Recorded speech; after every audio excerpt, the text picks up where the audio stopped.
Aba si Mayor Baste. Tinuligsa si Pangulong BBM. Ang sabi po ni Mayor, walang silbi na presidente. Ibalita mo yan, Jun Soter, mula sa Action Radio Davao. May buntag ni mo, Jun.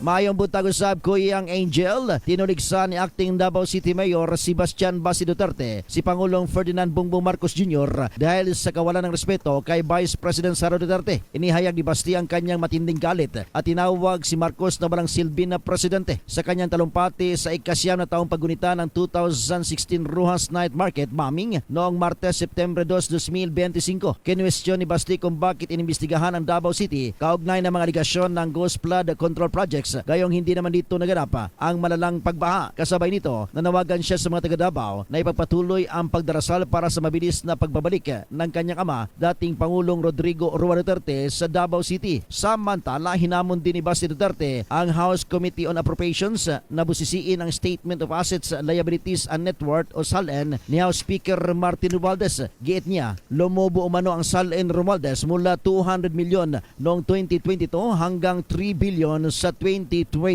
Ito si Jun Soter para sa DZRH. Una sa Pilipinas, una sa Pilipino. Daghang salamat, Jun Soter.